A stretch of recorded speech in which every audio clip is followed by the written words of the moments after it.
If you want to support the Missing Witches project, you can do so by buying our book, reviewing it on Amazon and Goodreads, using offer code Missing Witches when you shop at Foxglove Farm, become a Patreon patron, or pick up some Missing Witches merch at TeePublic.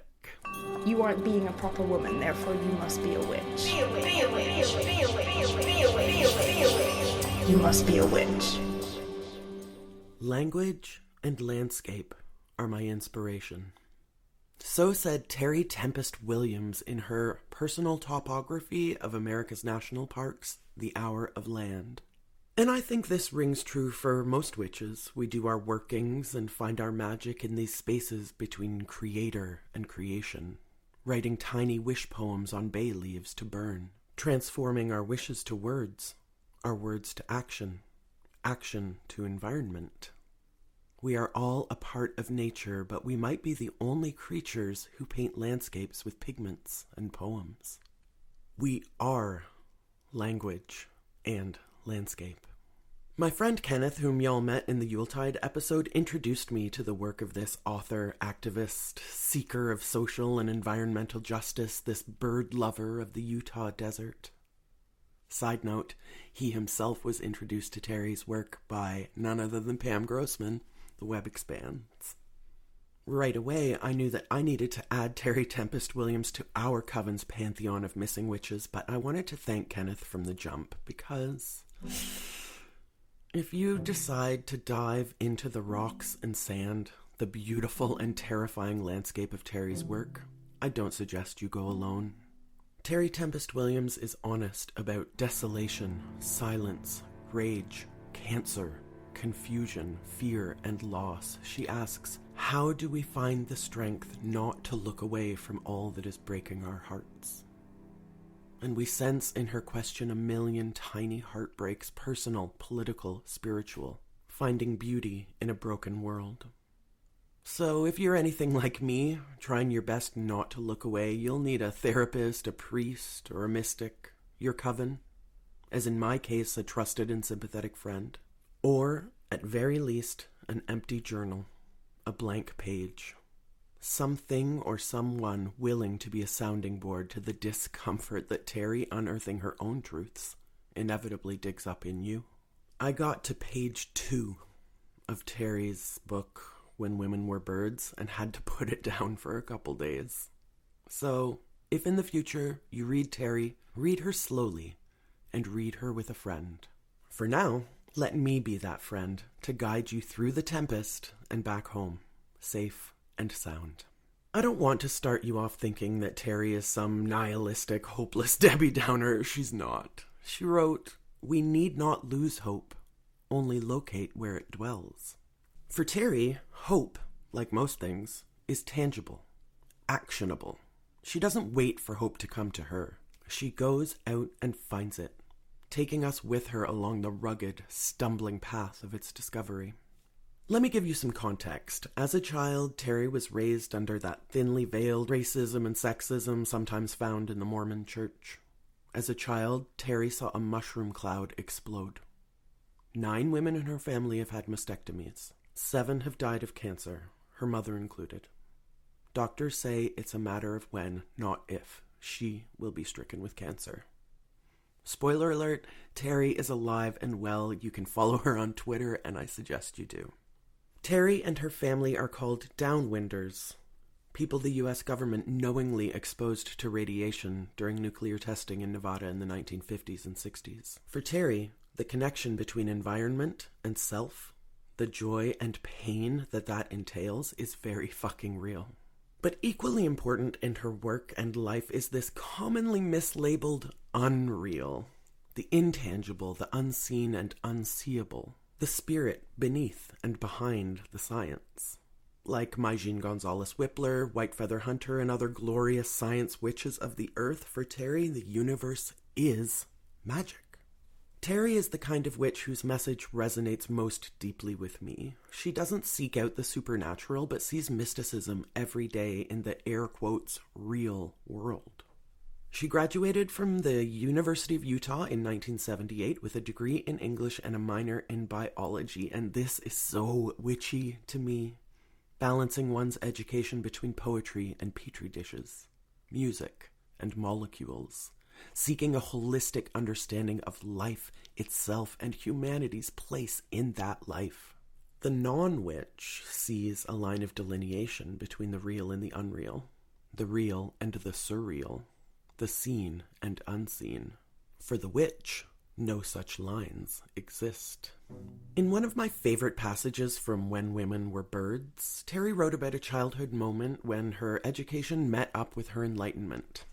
4 gases create air: nitrogen, 78.084%, oxygen, 20.9476%, argon, 0.934%, carbon dioxide, 0.0314%. This gave me confidence. The unseen world was real.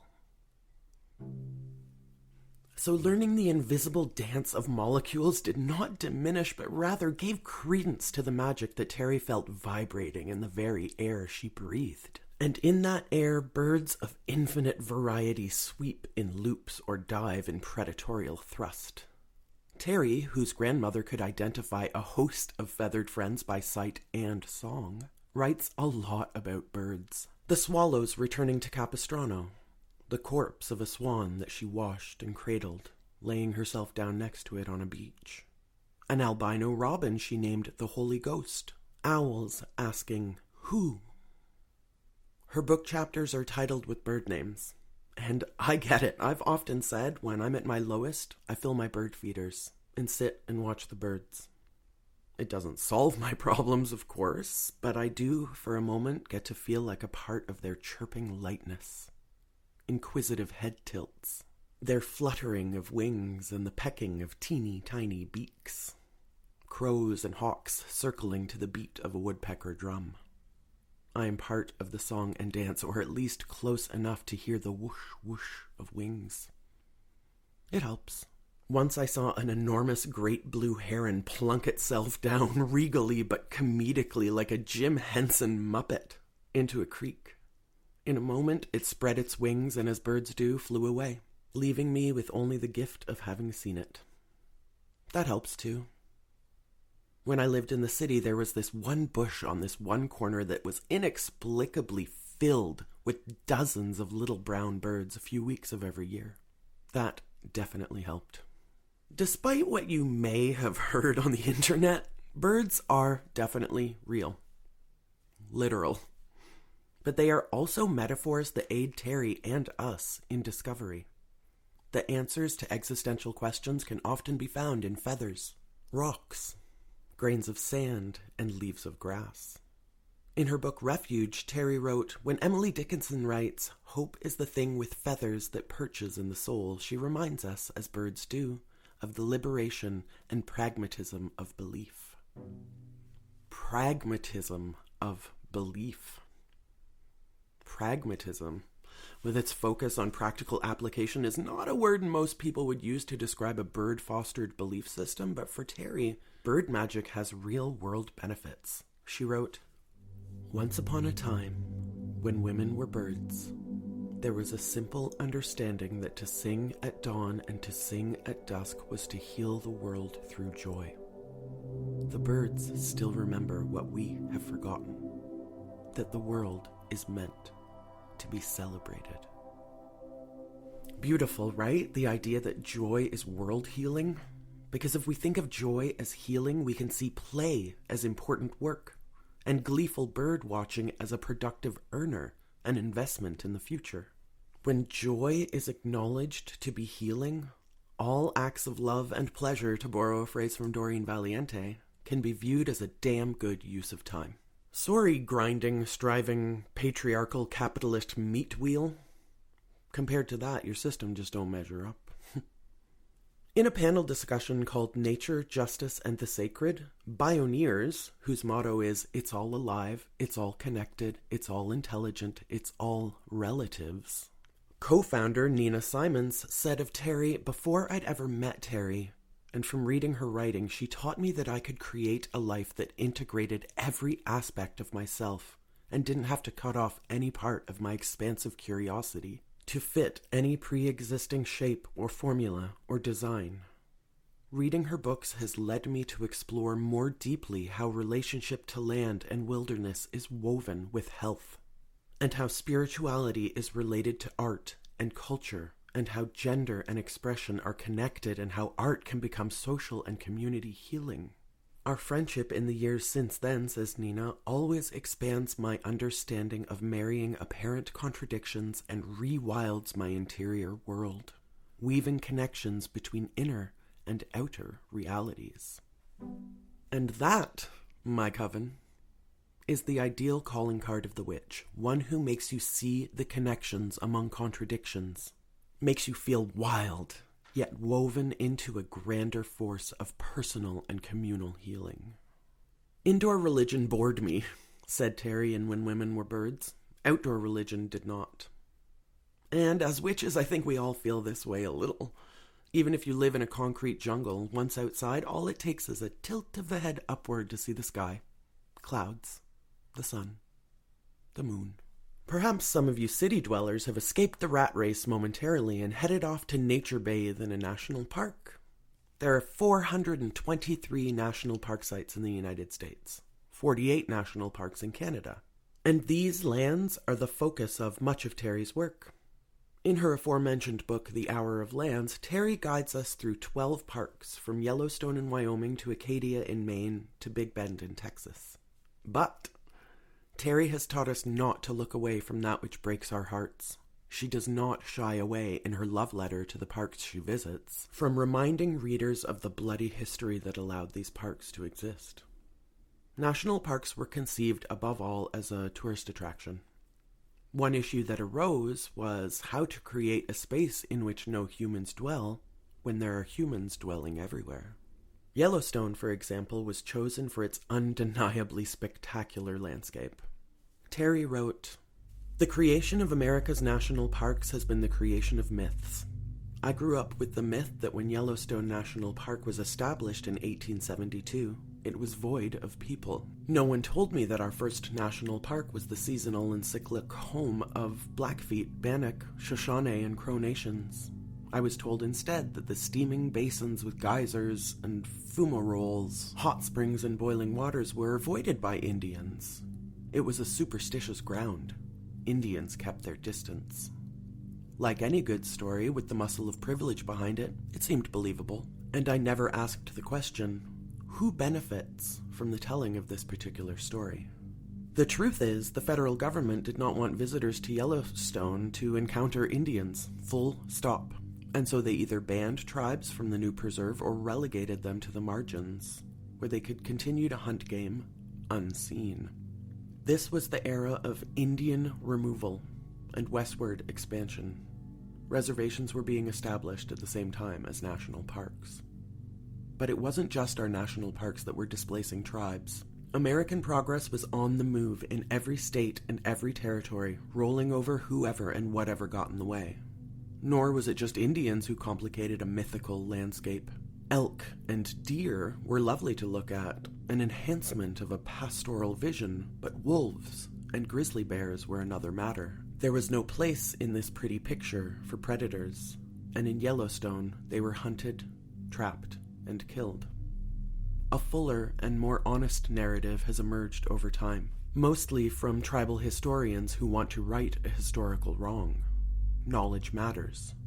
Justice matters. Hindsight shows us our blind spots and biases.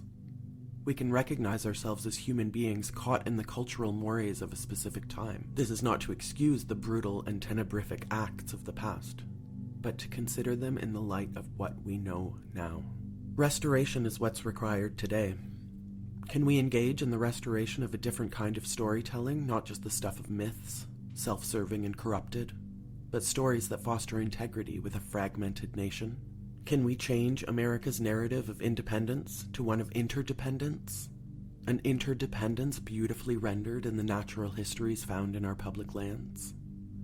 These are parables of change and transition that might offer us maps to help us navigate our future in the era of a warming planet. I must mention that in Canada, the government forced the Stoney tribes people from their land for the creation of Banff National Park. As the National Post reports, when the Stonies were invited back in, it was for the annual Banff Indian Days, an event that ran into the 1970s. Tourists were entertained by dancing, drumming, war whoops, and archery performed by chiefs and braves and squaws in full regalia, as a 1929 advertisement put it. Terry adds details like this to the introduction of her book so that you can't go forth on her journey through the parks without knowing, without carrying that knowledge in your backpack. The indoor religion Terry writes about is Mormonism, and she still considers herself to be a Mormon, though certainly not one that conforms to all the rules. On seeing the Matt Stone, Trey Parker send-up musical, The Book of Mormon, Terry wrote, "I was proud of my cultural heritage, embarrassed by it, heartbroken and inspired by our hunger to not only be told a story, but be transformed by it. This is where I place my faith. The power of a story well told lies in empathy. We are not alone. Great art is transformative because it inspires us to be our highest and deepest selves. It reminds us what it means to be human. We are both shadow and light. Great art becomes spiritual when it reminds us what binds us together, rather than what separates us." I think one of the places a witch can often be found is at the intersection of ecology and reproductive justice. And you can find Terry here too, in a space we sometimes call ecofeminism. In 2011, she published an essay called The Moment I Became a Feminist. Here's a bunch of it. "Last week, I was a guest at a meeting of abortion providers in the Intermountain West, where the first rule of business on the agenda was the rule of no disclosure. Absolutely no identification of those who were in attendance. The level of concern for both their safety and their capacity to continue their vital work as healthcare providers for women, be it as a doctor, a nurse, or a volunteer, was stirring. As a writer, out of respect, I put away my pencil and notebook and listened. As a human being, I was grateful for their courage and commitment to do what fewer and fewer individuals want to do.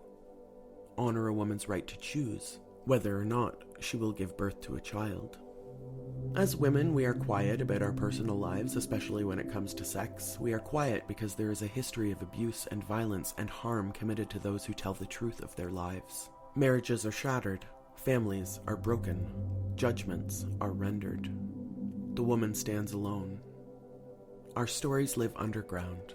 I think of the poet Muriel Rukeyser, who asked this question: what would happen if one woman told the truth about her life? The world would split open. The world is splitting open. Our voices arise from the blood truth of the moon, where we are reminded of the cyclic nature of life. I would like to ask these abortion colonialists, these zygote zealots, what are they afraid of? Shortly after the publication of my book, Refuge, An Unnatural History of Family and Place, I was called into the office of one of the general authorities of the Mormon Church in Salt Lake City. I was young and unsure of what he wanted to discuss. I feared I might be excommunicated for what I had written, which ran contrary to Mormon doctrine. But what troubled this church leader was not that I had mentioned a mother in heaven alongside a heavenly father, or asked the question, if there is a Godhead, where is the mother body? Or that my mother and I had given each other blessings without holding the priesthood reserved for only men. What disturbed him most was that my husband and I had chosen not to have children. This was the threat I posed. I had a voice. He asked me if I realized that by not becoming a mother, I too would become an endangered species, leading future generations of spirit children down the path of extinction, just like the wild birds I so loved and championed. The phrase that my religious leader uttered that I have never been able to forget was this: just as a mother bird has no choice whether or not she will lay her eggs, she must. God insists. So the eggs you possess, over which your husband presides, must also come forth. Will you choose to become a mother of Zion, or will you allow your womb to become empty and barren, defying the faith of the women who came before you? in that moment, I became a feminist. In that moment, I realized that to control a woman's body and deny her the choice over her own reproductive health is to silence her individual voice and rob her of her innate power, which is the power to choose her own life's path. To control women is another way of controlling nature. May we stand up and speak. May we stand up and cry foul. May we stand up and support Planned Parenthood, and may we show our power through our individual and collective voices by not remaining silent. It's worth noting that Terry sneaks another bird metaphor into this essay too, refusing to allow women to be thought of as egg-laying hens. Witches, we're back to talk about Foxglove Farm. We love these subscription boxes, and how full of magic they are. Yeah, recently you spoke once or twice or a million times about us being so lucky, having found like soulmate collaborators in each other, soulmate editors, and I think I would like to add Foxglove Farm to that list of soulmates, a soulmate sponsor who really is just like, it's hard to be anti-capitalist and still like eat food, as we all know. Yeah. So it was really important for us to find a sponsor that was like ethically sound, or at least like in line with our values. And Sammy is like that and beyond. Yeah, plus the boxes are so cute and they support so many witches and so many artists. It's just like a wonderful little bit of self-care that is community care that you can do to go get yourself one of these subscription boxes. And you're sponsoring and supporting Missing Witches when you do it. So get yourself get yourself a monthly present. And don't forget to use that offer code Missing Witches when you shop at foxglovefarm.com. In Mother Jones, A Fierce Responsibility by Stephanie Mensheimer, Terry delivers a quote that rings more true in 2021 than possibly ever before in our lifetime, saying, "Sometimes the most radical act is to stay home." There, issues are not abstractions. They are our lives. That creates action, impassioned action, born out of love and urgency. These days, staying home certainly has a different connotation, evokes a different notion of responsibility than Terry intended. And so too with issues are not abstractions. Because of the events of the past couple years, we can no longer view issues of politics or power as theoretical, if we ever could. It's not personal, it's just business no longer flies. It might be just business, but if you can't afford your rent or to feed your family, that's very fucking personal. Terry believes that legislators think, quote, in terms of economics, but what about the spiritual resources? We don't have the language in this nation to speak of these things. So, dear Coven, it is up to us to create that language and speak it into existence. Vote with your money. Vote with your attention.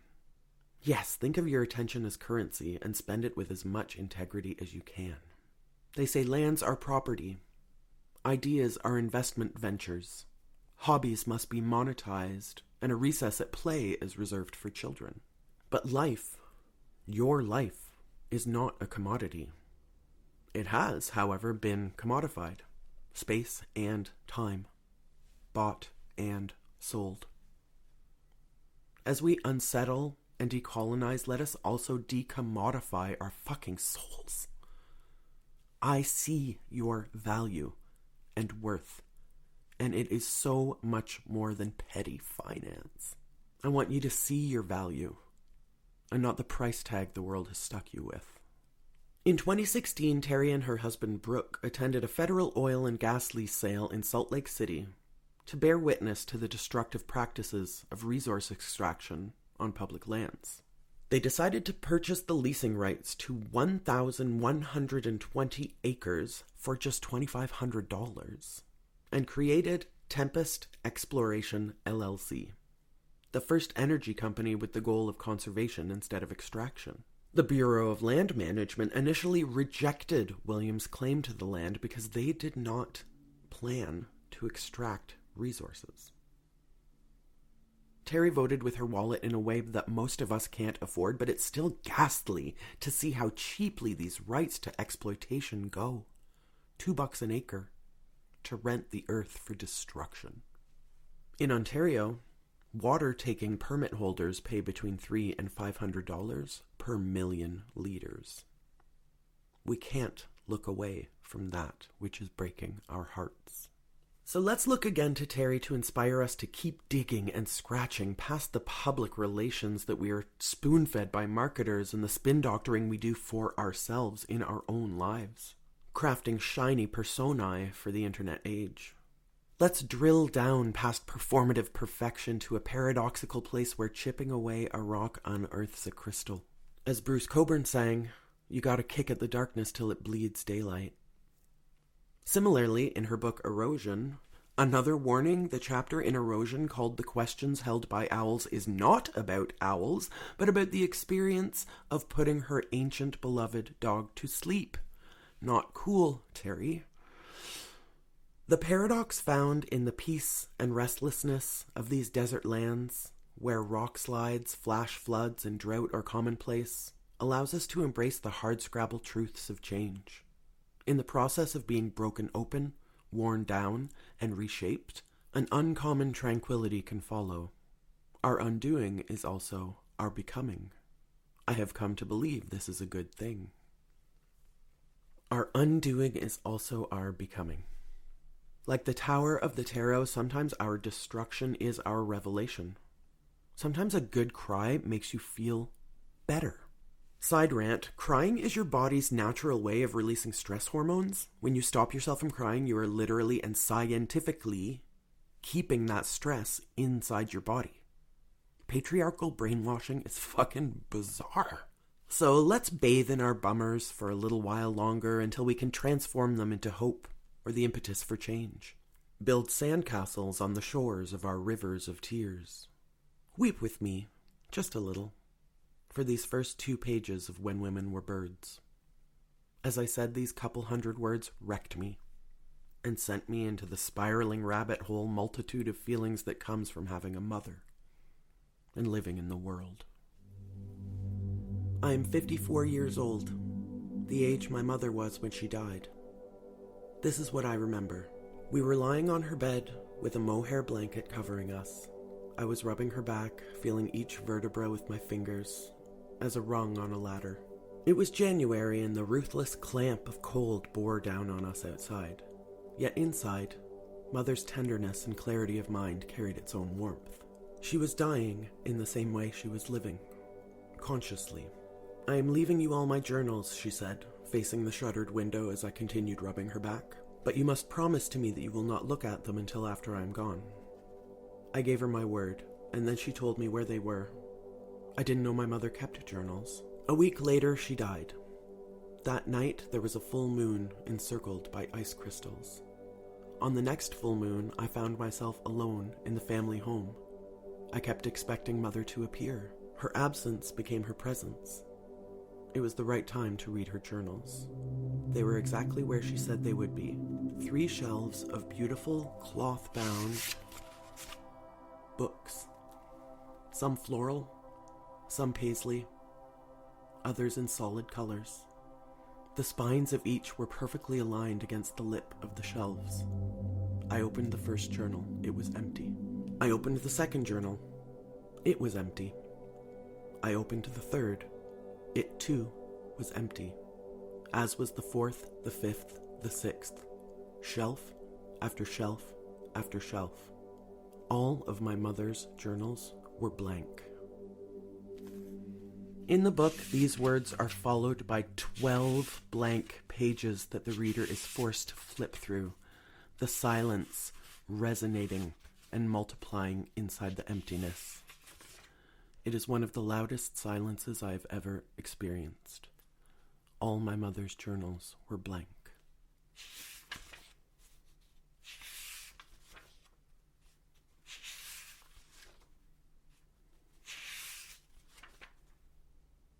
Those of you who are longtime listeners know that I've also been left with blank pages. My father had Alzheimer's and my mother has MS-related neurological impairment. She doesn't remember. When I have questions, there's no one out there with the answers. Do y'all feel like some general or metaphorical version of this these days? Like we were all tricked into buying or looking to our society's journals for the answers, only to find them blank? Like our parents and teachers and government curriculum creators didn't teach us anything we could actually use. Just a pack of lies about pilgrims and progress and the pristine nature of national parks.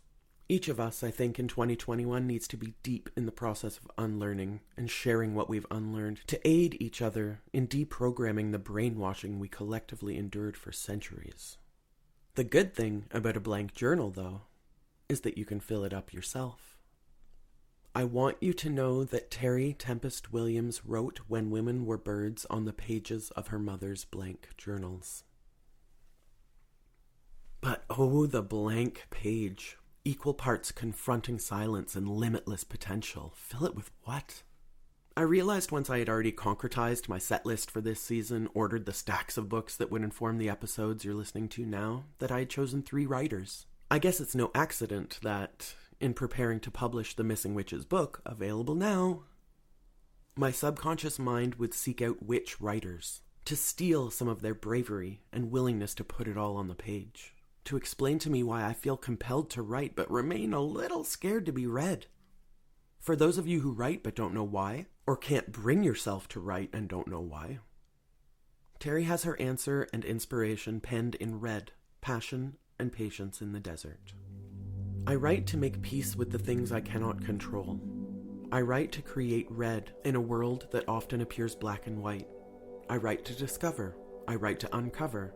I write to meet my ghosts. I write to begin a dialogue. I write to imagine things differently. And in imagining things differently, perhaps the world will change.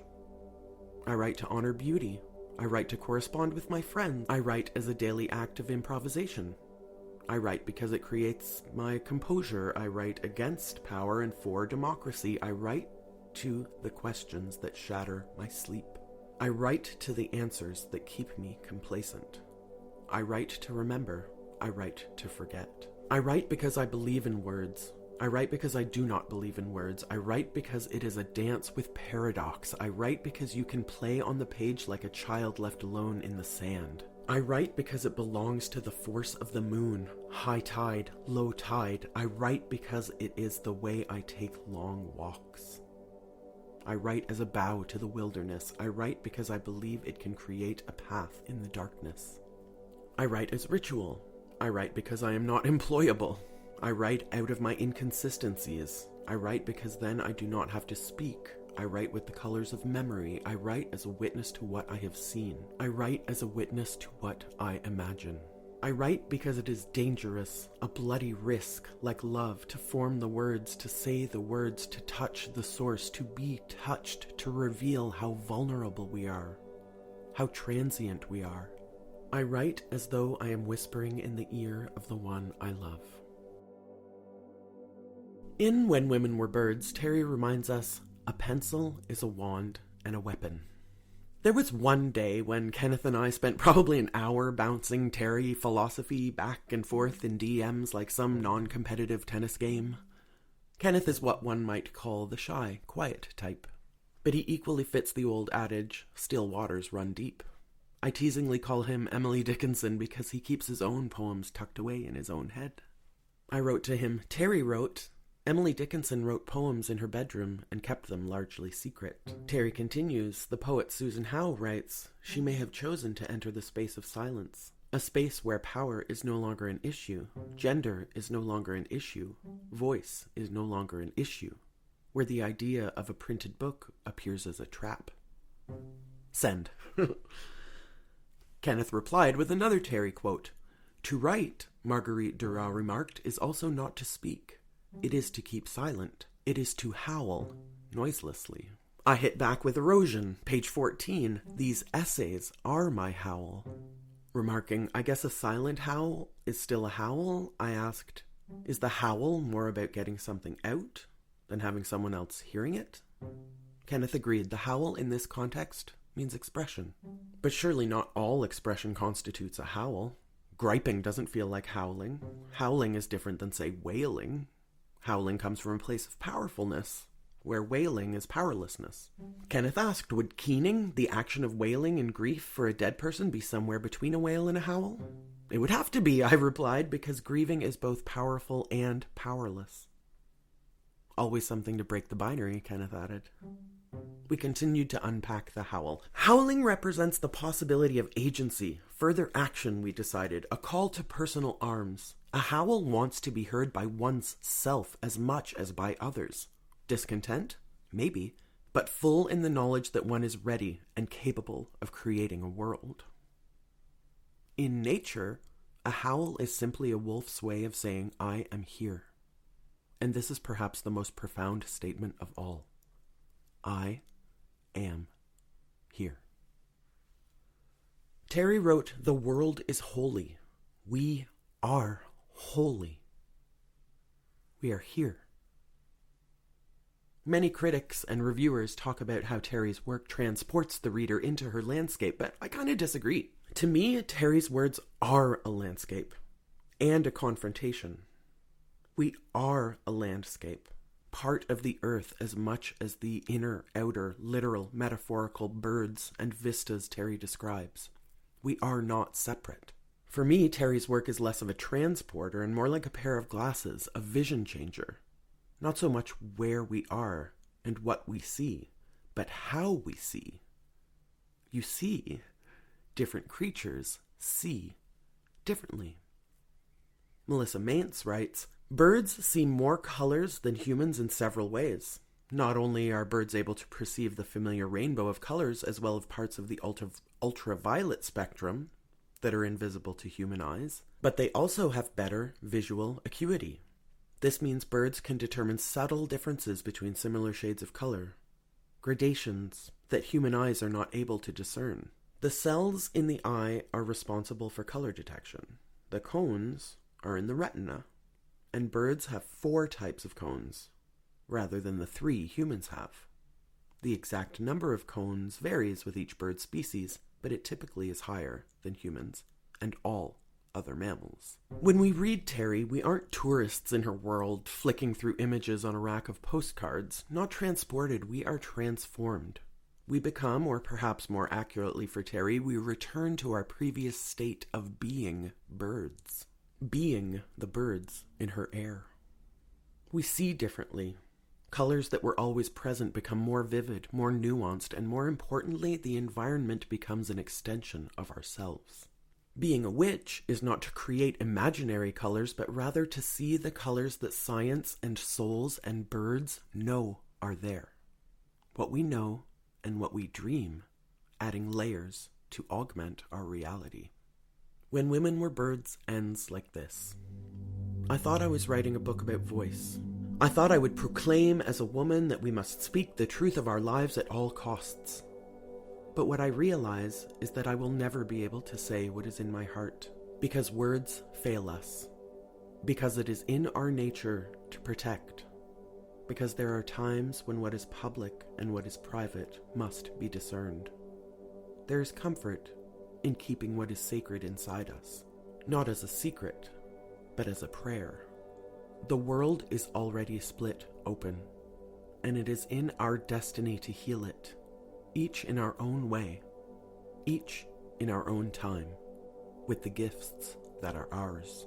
I hear my mother's voice. In the emptiness of this beloved landscape that has embraced me all my life, I hold my mother's journals as another paradox. Journals without words that create a narrative of the imagination. My mother's gift is the mystery. Each day I begin with an empty page. I want to remind you all again that Risa and I didn't set out to write a book. Available now. We wrote songs. We wrote text messages and DMs that became essays, that became podcast scripts, that became a book. So I implore you, dear witches, sweet coven, just write. Write limericks or bullet points, emails, love letters, letters to the editor, letters to Congress, fanciful to-do lists, write your pets' biographies or post-it note haikus.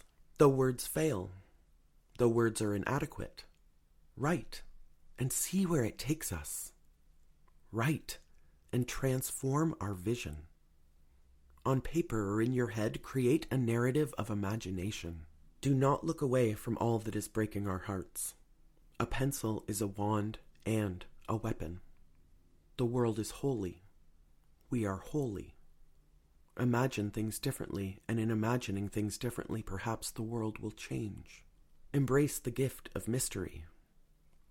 See like a bird, howl like we're holy, and reveal our secrets in prayer. Every day we begin with an empty page.